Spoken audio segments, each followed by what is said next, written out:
Sa mundo ng mga trabahador, iba-iba sila ng pamamaraan ng pagtatrabaho. Ngunit ang ilan sa kanilang mga teknik ay talagang napakahusay at napakabilis na mapapaisip ka kung paano kaya nila ginagawa ang mga ito. Sa video na ito, tutuklasin natin ang ilan sa mga pinakakahanga-hangang pamamaraan ng mga manggagawa mula sa iba't ibang panig ng mundo. Ang ginagawa ng tatlong babaeng ito mga kapatid ay isang halimbawa ng pagiging bihasa sa kanilang trabaho na paniguradong gumugol ng mahabang panahong karanasan.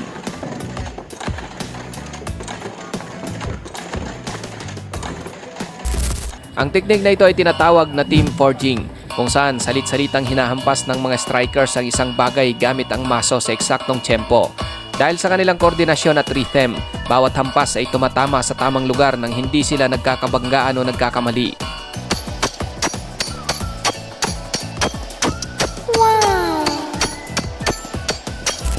Madali lang naman kung titignan ang ginagawa ng taong ito, pero ang ganyan kabilis na pagtitrim ng halaman ay nangangailangan ng matinding skill at karanasan. Ito ang isa sa mga paraan upang linisin ang mga daanan ng irigasyon na tinutubuan na ng sobrang kapal na mga damo. Napakasimple lang ng ginagawa ng mga taong ito. Nagtatanggal lang naman sila ng mga damo na mayroong pare-pareho ang sukat. Ngunit napaka-satisfying kung atin silang pagmamasdan. Bihira lamang kapatid ang mga taong ganito kabilis kung magtrabaho. Sa sobrang bilis, hindi pa naaabutan ng iyong paningin kung saan dumadapo ang kanyang mga daliri na kalipat na ito sa isa pang direksyon. Ganon din ang babaeng ito sa sobrang bilis ng kamay sa paggamit ng calculator. Makikita mong nagtataglay talaga siya ng hindi pangkaraniwang kakayahan na hindi basta-basta magagawa ng iba.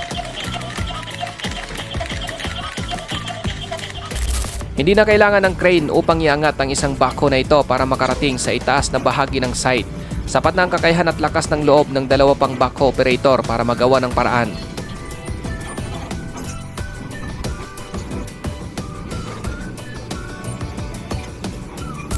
Ganito ka kaya ka-dedicated sa iyong trabaho kapatid, dahil lang isang to buwis buhay na ginagampanan ng kanyang tungkulin kahit tila magmukha na siyang isang piloto.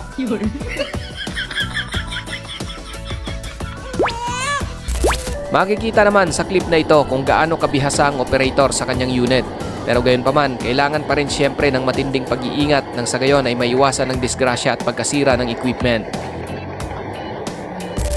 Isang simpleng pagbubukas ng manhole para i-drain ang umaapaw na tubig baha sa isang kalye.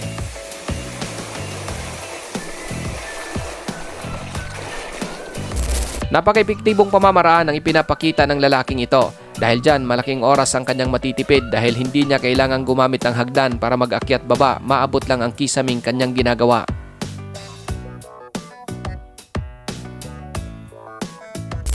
Spray painting ang tawag sa pamamaraang ito ng pagpipinta.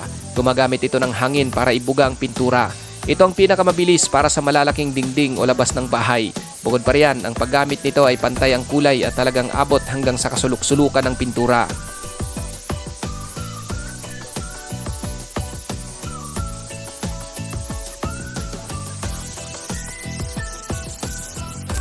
Drywall stilts naman kung tawagin ang dalawang bagay na tila naging extension sa paa ng lalaking ito. Ang paggamit nito mga kapatid ay pinahihintulutan lamang kung ikaw ay mayroong sapat na karanasan, magandang balanse at malinis ang working area. Para sa mga professional na pintor at karpentero, napakalaking tulong nito dahil nagagawa nitong mapabilis ang kanilang trabaho. Ito ang tinatawag na industrial transport drone. Karaniwan itong ginagamit sa mga high-rise construction upang maghatid ng mga sako ng semento, mga bakal, tools o mga cable sa matataas na palapag nang hindi na naghihintay sa pila ng mababagal na elevator o cranes. Sa kasalukuyan, isa sa pinakasikat na heavy lift drone na mayroong built-in na cable system ay ang DJI Flycar 30. Kaya nitong magbuhat ng 30 hanggang 40 kilos na mga materyales.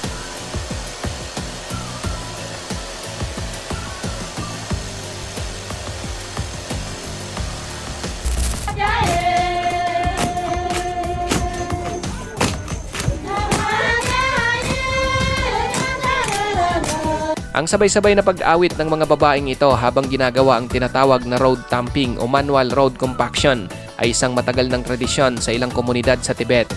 Ang kanilang sabay-sabay na pag-awit habang nagtatrabaho ang nagsisilbing rhythm upang sabay-sabay ang bawat hampas ng kanilang kagamitan.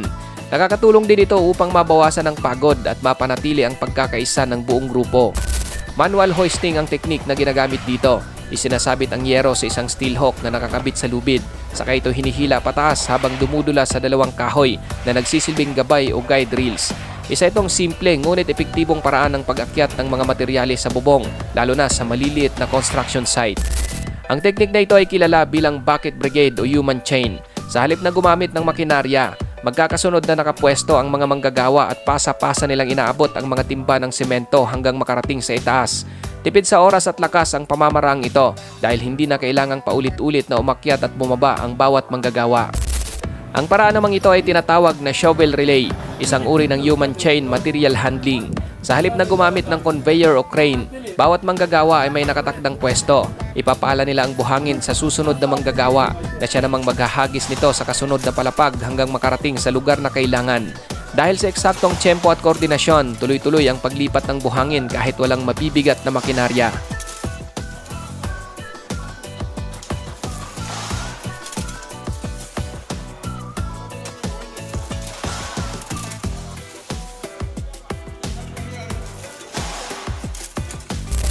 Mapapansin na halos hindi na masundan ng mata ang bilis ng mga manggagawang ito dahil sa paulit-ulit nilang ginagawa ang iisang proseso araw-araw.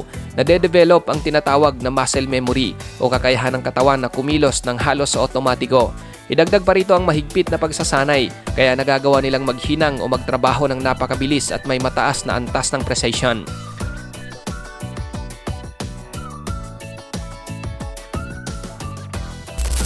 Ang manggagawang ito ay tinatawag na helicopter linemen at ang kanilang ginagawa ay helicopter live line maintenance. Sa halip na gumamit ng tower o crane, helicopter ang ginagamit upang mabilis na marating ang matataas na transmission lines. Sa tulong ng espesyal na protective suit at mahigpit na safety procedures, nagagawa nilang magkumpuni ng mga linya ng kuryente. Ang teknik na ito ay kilala bilang squeegee and dustpan method. Sa halip na mop ang gamitin, itinutulak ng janitor ang tubig gamit ang floor wiper papunta sa isang dustpan na nagsisilbing pansalok. Sa tamang anggulo at kontrol ng galaw, mabilis na nakokolekta ang tubig nang halos walang natitira sa sahig.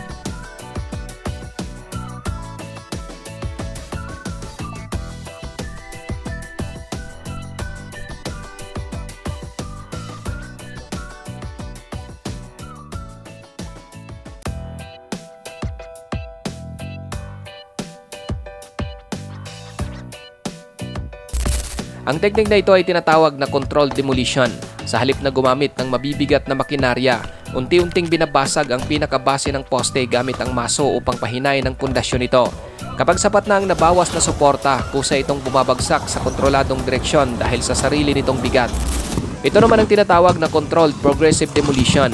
Ang proseso ay sinisimula ng pagbagsak sa unahang bahagi ng tulay upang ang bigat nito ang magtulak sa kasunod na mga section. Dahil maingat na nakalkula ang bawat hakbang, sunod-sunod na bumabagsak ang bawat dugtong sa parehong pattern hanggang tuluyang magiba ang buong tulay.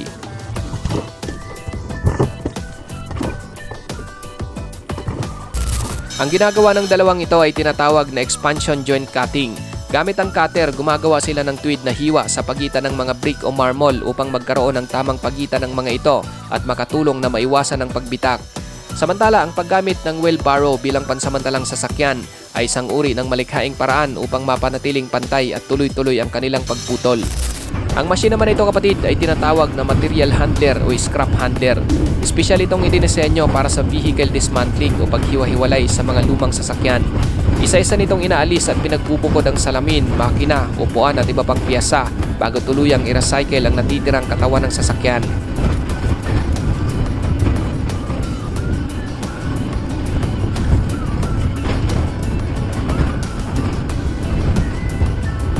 Ang prosesong ito ay tinatawag na sand casting at ang nagbabagang tunaw na bakal o molten steel ay maingat na ibinubuhos sa isang hulmahang gawa sa espesyal na buhangin. Ang mga kanal na tila hugis gate ay bahagi ng gating system na nagsisilbing daanan ng tunaw na bakal upang pantay nitong mapuno ang hulma bago ito lumamig at tumigas. Ang istrukturang ito ay tinatawag na temporary traffic bridge. Isa itong temporaring tulay na inilalagay sa ibabaw ng bahaging kinukumpuni upang makadaan pa rin ang mga sasakyan habang ligtas na isinasagawa ang pagkukumpuni sa ilalim. Sa ganitong paraan, nababawasan ang pagsisikip ng trapiko at hindi kailangang isara ng tuluyan ang kalsada. Ikaw kapatid, anong masasabi mo sa videong ito?